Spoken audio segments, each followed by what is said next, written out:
Today, I'd like to touch on a very important piece of a history with trauma and abuse, and it's called remembrance. I don't know if you fully have uncovered all of those pieces and have tried to put glue in all of the cracks and crevices of your brokenness, where trauma first entered your life and may have continued for years on end. I want you to keep in mind that it doesn't have to be a reoccurring cycle of trauma or abuse, but it could just be one simple moment. So remember, it's important to graduate out of just the memory and into a state of mind that achieves the place where you truly overcome. And that's when you allow the power of healing to penetrate the woundedness and those broken pieces of your heart. You know, pain can hide in the trenches and the depths, the deepest parts of our soul. But again, we have God, a higher power, a higher source that is matchless when it comes to helping a person overcome such a loss and a brokenness that we say is trauma. So today I want to make sure that you're not stuck, even though there's such a beautiful part of remembering the pain, remembering the loss, and putting pieces together to truly understand more of why you are the way you are today and why you respond or react to others, to places, to smells, to tones of voices, to things around you. There is a beauty to understanding yourself, but we're after your true, unadulterated, and unhindered self, your raw, authentic self that was created in your mother's womb by God's hands before trauma and abuse was able to take place in your life. I want you to consider looking up a book called The Body Keeps the Score, because once you enter the remembering of trauma that you may have never even realized was a part or has played a part in your history, the body remembers. The mind is an amazing safety for you and I when it comes to shutting down and not allowing us to process fully memories. We may get snippets at times, but it takes your willingness and your courage when you hit a wall in your journey of remembering to push past the fear, the doubt that may come, and usher in fully the place, those around you, and the very core of your being that was assaulted.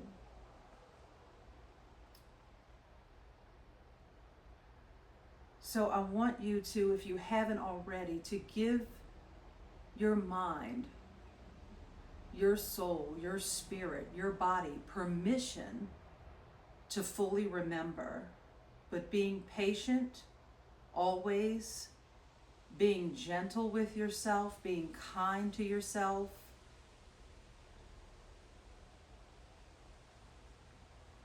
and loving yourself through this process of healing. It's a very unique thing to each and every one of us, and no two are alike. And there's no wrong way of doing this other than being too forceful. So don't be forceful.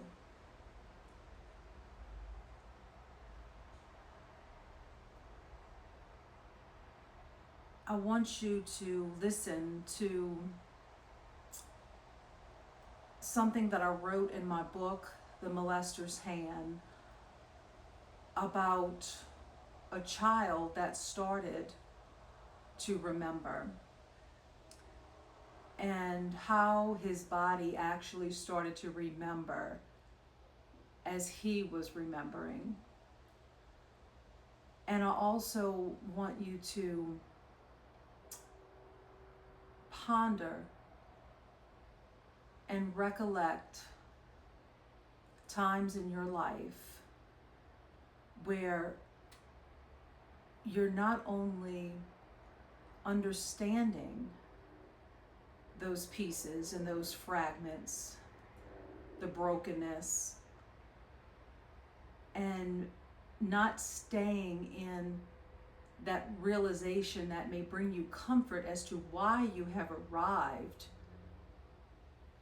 in this present moment, the way that you are and how you react or respond, but pushing further into identifying your true self apart from trauma, meaning not carrying any longer that identity because you are pursuing full and total healing, where your identity is no longer victim or even graduating into survivor, but you are an overcomer. And when you truly tap into that stage where you are an overcomer, you've conquered the phases of facing trauma. And it takes God.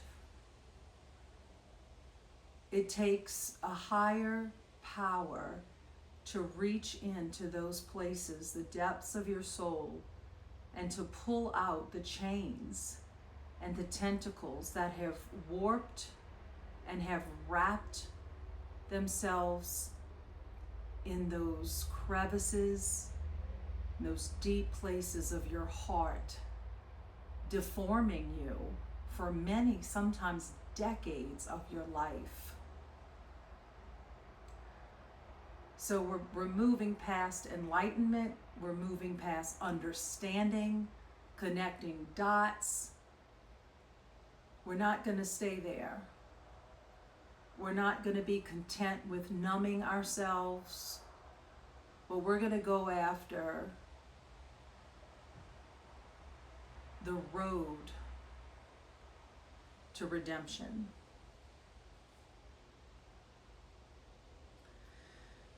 And so let's just go right into that dramatic shift together, because it's a dramatic shift. It's not staying in that one season for the rest of our lives. So I'm going to share with you the story in my book. And I'll just start with this. There actually is a highly recommended book which covers this intriguing topic titled "The Body Keeps the Score." Consequently, in this very pivotal and initial moment of response, my child started rubbing both legs with hard pressed hands. When I inquired, what happened? What happened at this vacation Bible school where when I picked you up,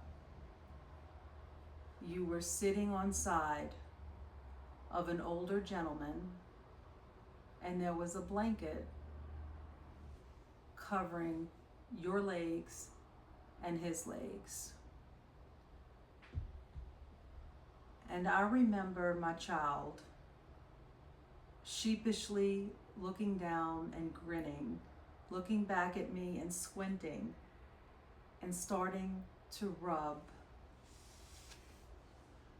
his legs. And in that moment, he replied, "It's embarrassing." I was led by God's wisdom to respond by saying, "You're simply telling Mom what someone else did, and I'm just going to listen." This was the day it all began to be uncovered, uprooted, remembered, and finally exposed once and for all. I witnessed my child's body initially starting to remember the trauma endured. Despite this huge oversight and acknowledgement and documentation of science, the human body keeps records of trauma and remains one of the most fascinating creations of all time. Because in science, it says that a child can't remember anything under 3 years old. And that's actually not true.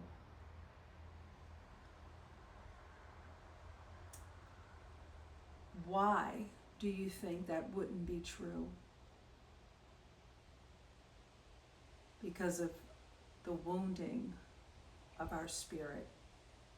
And our spirit was given by God, the one that can uncover trauma, cause us to remember what science says we can't remember in order for us to be completely and totally set free.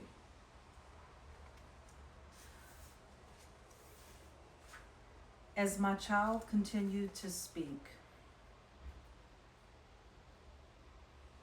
he said something so profound. It's like he breathed a sigh of relief and said, "Mom, I always knew something happened to me. I realized the why to the negative behavior that we were experiencing for a long period of time was not only given to my husband and I, but it was also the why was given to our child."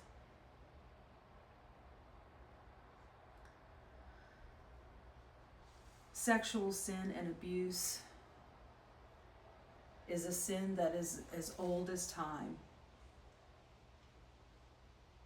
This was a treasured moment when my child's heart was tenderized enough by the mind's release of the awakened memory tucked deep inside.